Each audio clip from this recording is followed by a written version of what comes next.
a HbA1c below 5.7%, which is considered normal. And so that actually happened to me.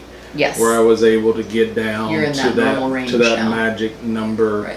It's not as low as they would like it to be.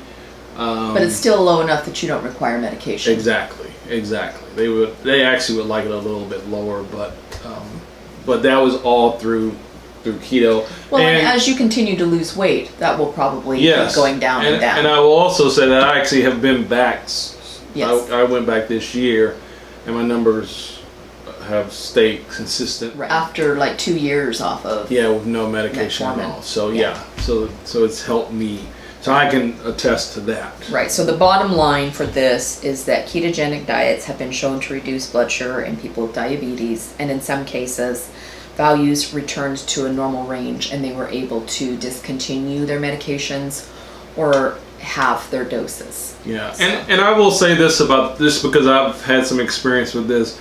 So you start keto, and a lot of times your doctors aren't supportive of you doing it. Right.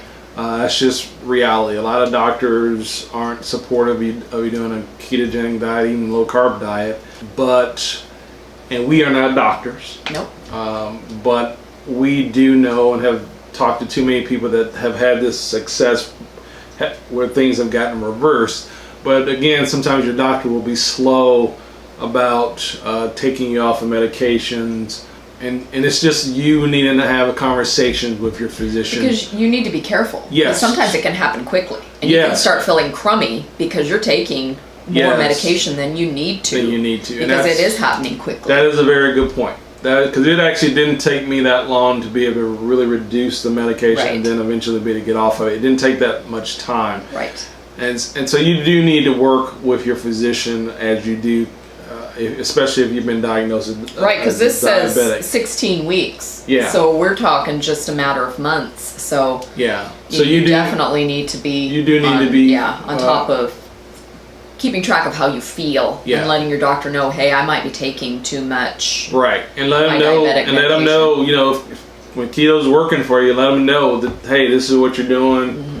And because one of the things they can't deny is the results. Exactly. They can't deny the results. They can't deny the success. So they may not necessarily agree with what you're doing. Right.